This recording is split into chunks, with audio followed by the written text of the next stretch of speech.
Oke, perkenalkan, nama saya Mario Fernando dan anggota kelompok ada Francis Aldo Dahiyang Pajau dan Pascal Tangkin Karandas. Di sini kami akan menjelaskan tentang implementasi sistem pakar penyakit mata dengan metode teorema Bayes berbasis web. Masalah gangguan penglihatan di Indonesia sebagian besar disebabkan oleh kurangnya pengetahuan mengenai penyakit mata dan sering menganggap enteng kasus penyakit mata, khususnya refraksi. Sistem pakar ini merupakan bagian dari kecerdasan buatan yang meniru penalaran manusia. Memanfaatkan teknologi memudahkan manusia untuk mengakses informasi tanpa batas ruang dan waktu.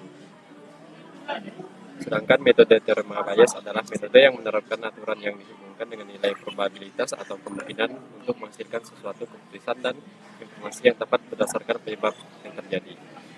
Hasil dari penelitian ini yaitu aplikasi sistem pakar yang dapat memberikan pengetahuan mengenai diagnosa penyakit refraksi mata menjadi media untuk berkonsultasi mengenai penyakit bagi penderita.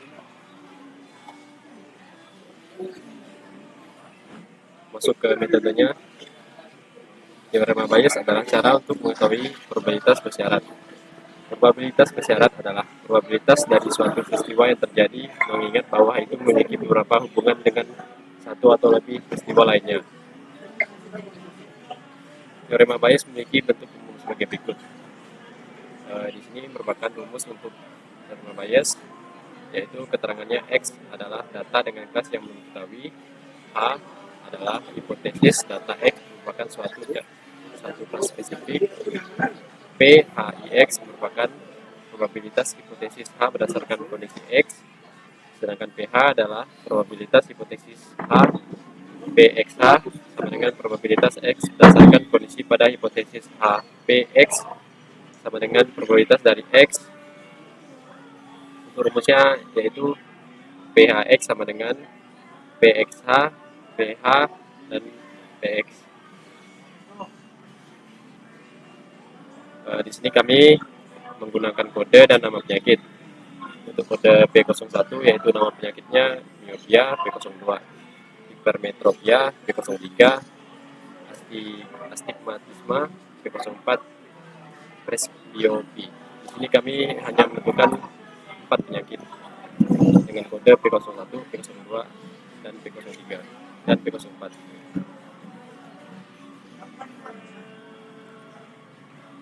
Nah, untuk gejalanya sendiri kami memakai kode hingga 20 gejala.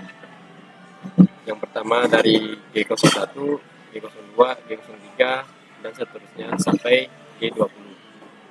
Sedangkan untuk nama gejala sendiri kami ambil dari jurnal yang sebelumnya sudah kami review. Berdasarkan jurnal kami mendapatkan 20 gejala.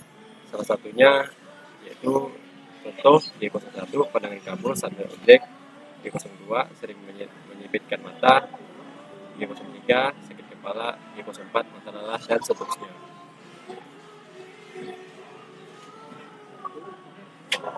Untuk flowchart dan DVD akan dijelaskan oleh teman saya selanjutnya.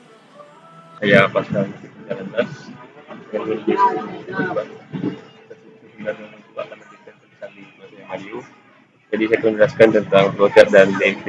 Jadi di flowchart ini kita lihat di sebelah kiri ada mulai yang memiliki pada halaman pasien dan kita akan melihat ada data gejala yang terhubung dengan input penyakit yang akan kita inputkan. Yang akan kita inputkan setelah data gejala, lalu ada aturan relasi, lalu data pasien, dan laporan analisa yang akan menunjukkan bahwa penyakit mata apa yang kita derita. Lalu setelah itu di sebelah kanan ada DFD yang pertama itu pasien menginputkan login, ada pada halaman login, lalu ada input gejala siapa yang dirasakan oleh pasien terhadap matanya, lalu ada proses hasil diagnosa yang akan diproses oleh web, dan terakhir ada hasil dari penyakitnya. Baiklah, mungkin ini pesan dari saya. Selanjutnya akan dijelaskan oleh teman saya, Misalnya. Baik, selanjutnya saya Francis Aldo Dahiyang Pajau akan menjelaskan interface dari aplikasi website yang kita buat. Di sini pertama saya akan menjelaskan interface teknologi dan registrasi. Jadi di sini ada login dan registrasi di mana pasien akan mendatai diri terlebih dahulu untuk masuk ke sebuah laman website. Dan untuk halaman utamanya di sini kita terdapat button search dan juga dashboard dan page. Nah, pada page ini maka akan terdapat sebuah interface untuk mendaftar pasien. Dan untuk kasus-kasusnya akan dijelaskan oleh teman saya Mario. Oke, untuk yang kasus yang pertama, saya akan mengisi daftar pasien, yaitu yang pertama nama lengkap Mario, tempat lahirnya Pontianak, dan tanggal lahir saya. Nah, untuk gejala yang saya alami sekarang yaitu yang pertama yaitu pandangan kabur saat melihat objek. Saya juga sering sakit kepala, mata lelah, sering menggosok mata, dan frekuensi mengetik mata yang berlebihan. Sedangkan untuk gejala-gejala lain saya tidak mengalami itu. Setelah saya menginputkan semua data, hasil diagnosa pasien akan tampil di halaman dashboard. Bisa lihat di gambar nomor 2, di situ ada nomor, gambar, nama, tempat tanggal lahir, penyakit, dan alamat. Di sini saya menggunakan foto saya, nama saya Mario yang sudah saya inputkan sebelumnya, begitu juga dengan tempat lahir, tanggal lahir. Nah, untuk penyakitnya sendiri, saya didiagnosa mengidap penyakit miopia. Saya kira itu untuk kasus yang pertama, dan kasus yang kedua akan dijelaskan oleh teman saya. Dan untuk kasus kedua, ini saya akan menginput nama lengkap saya yaitu Francisco Aldo Pajo, kepala lahir Giram, dengan tanggal lahir saya yaitu tanggal 20 bulan 12 tahun 2000. Dan gejala-gejala yang saya alami yang pertama sakit kepala, melihat objek jauh terlihat jelas, melihat objek dekat terlihat buram, dan memperlingkarkan mata untuk melihat objek jelas, dan juga kesulitan membaca, mata terasa panas dan gatal. Dan untuk hasil diagnosa dari saya sendiri, seperti pada gambar sebelumnya sudah saya dijelaskan oleh teman saya, di sini saya mengidap penyakit hipermetropia. Dan datanya sudah ada di sini. Ini foto saya dan juga nama saya, tempat lahir, tanggal lahir saya, penyakit, alamat. Dan untuk kasus ketiga akan dijelaskan oleh teman saya.